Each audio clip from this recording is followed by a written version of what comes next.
Hi, this is the Gun Guys again. And what are we doing today, Joe? Civil War sniper rifles. Really? Yes. We have a guest with us who's got quite an interesting collection of them. And we've also brought along our friend Peter Albee, who seems to know everything about everything to do with the Civil War, so we might chuck him on camera too. During the first few centuries of the age of firearms, it was against the rules of warfare to systematically pick off military leaders on the opposing side. Sniping was an effective tool, however, and these conventions were more honored in the breach than in the observance. By the time of the Civil War, sharpshooting had become an accepted fact of life on the battlefield. We're looking at some of the heavy bench rest target rifles that were carried to the Civil War by a number of units who were variously called sharpshooters. Many of these proved to be rather impractical because of their weight, but they were variously carried in their wooden crates with their various implements to be used with them, and brought on wagons near the front and then brought forward for special purposes such as taking out officers and artillerymen.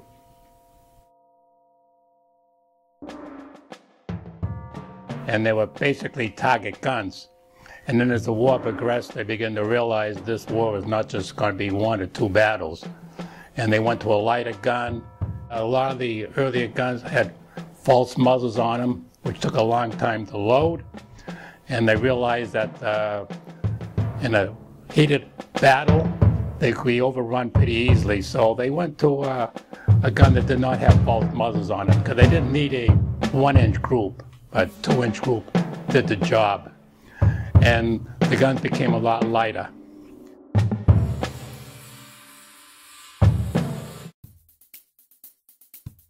The most famous proponent of sniping on the Union side was Hiram Berdan, who championed the concept of organizing units made entirely of sharpshooters who could be ordered to critical points on the battlefield. Contests were held around the country to identify the very best marksmen to fill these companies. The effectiveness of these picked troops is demonstrated by the popularity of body armor among Southern officers. The examples shown here are from the Museum of the Confederacy in Virginia. They would generally be those who were more marksmen than their colleagues in their regiments. In order to find the very best marksmen available, Union officers often turned to the immigrant communities of the urban North and Midwest. The first bench rest target rifle that I was holding was by William Billinghurst from Rochester, New York. It weighs 17.5 pounds and manufactured from anywhere from 1840 on in Rochester. It is .384 caliber. Most of these were more in the caliber of .46 caliber, give or take. The Ferris rifle, which you will also see pictured, is made by George H. Ferris in Utica, New York, and it weighs 21 pounds and was about .41 caliber. So it's getting up more toward the calibers that these bench rest target rifles would have been used mostly in. The Hilliard underhammer percussion target rifle, which you also will see pictured, was made by D.H. Hilliard, and he was apprenticed and worked with Nicanor Kendall in Windsor, Vermont, and then established his own works in Cornish, New Hampshire from 1842 on. And this particular bench rest target rifle had a pinhead and tube front sight and a barrel-mounted extended rear peep sight. George O. Leonard percussion rifle was made by George O. Leonard in Keene, New Hampshire. And this is about a 15-pound, almost 16-pound weapon in about approximately .46 caliber, which most of them were. And these were private purchase rifles brought by sharpshooters or marksmen along with them, rather than those made for ordnance purchase specifically for sharpshooter use. And the Captain Jack Saunders, who initiated and then commanded the 1st Company Massachusetts Sharpshooters, otherwise known as Andrews Sharpshooters, was the owner of the pistol that you will see, which is the Colt 60 Army, which unfortunately had been nickeled by the family post-war, but is nicely inscribed on its backstrap to Captain John Saunders.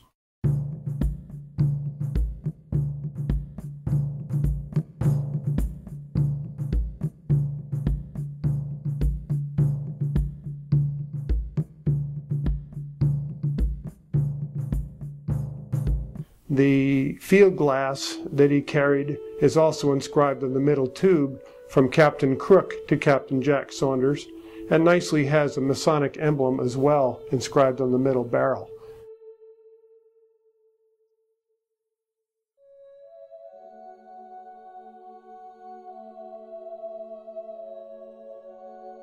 The Andrews Sharpshooters were variously attached to the 15th Mass, and while attached to the 15th Mass, Captain Jack Saunders was shot through the heart and killed in the Westwoods at the Battle of Antietam. The Andrews Sharpshooters, which he formed, went on to serve with the 19th and 20th Massachusetts regiments later in the war.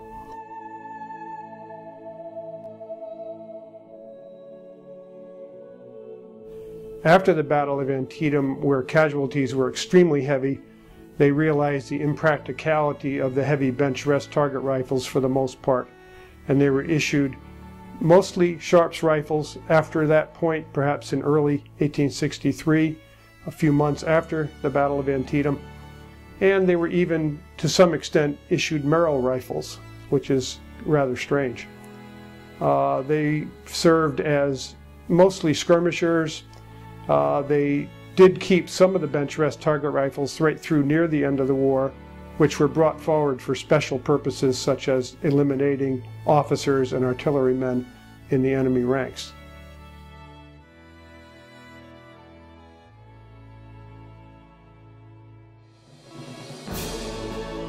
They were used quite heavily by Confederate sharpshooters, and they were light.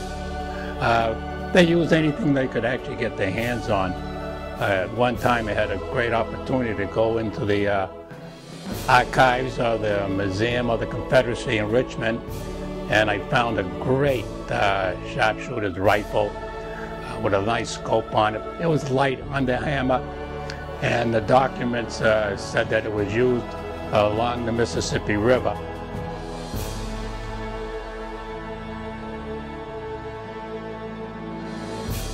One of the famous Civil War stories is that of General John Sedgwick, Union General John Sedgwick, at the Battle of Spotsylvania. Supposedly he came up and found some of his artillerymen crouching behind their equipment and said, you know, what's the problem? He said, well, they've got sharpshooters up there. Oh, he says, they couldn't hit an elephant from this range, and stepped right out and was immediately shot. They were using English Whitworth target rifles. The Confederates imported target rifles from Britain. Very, very high quality.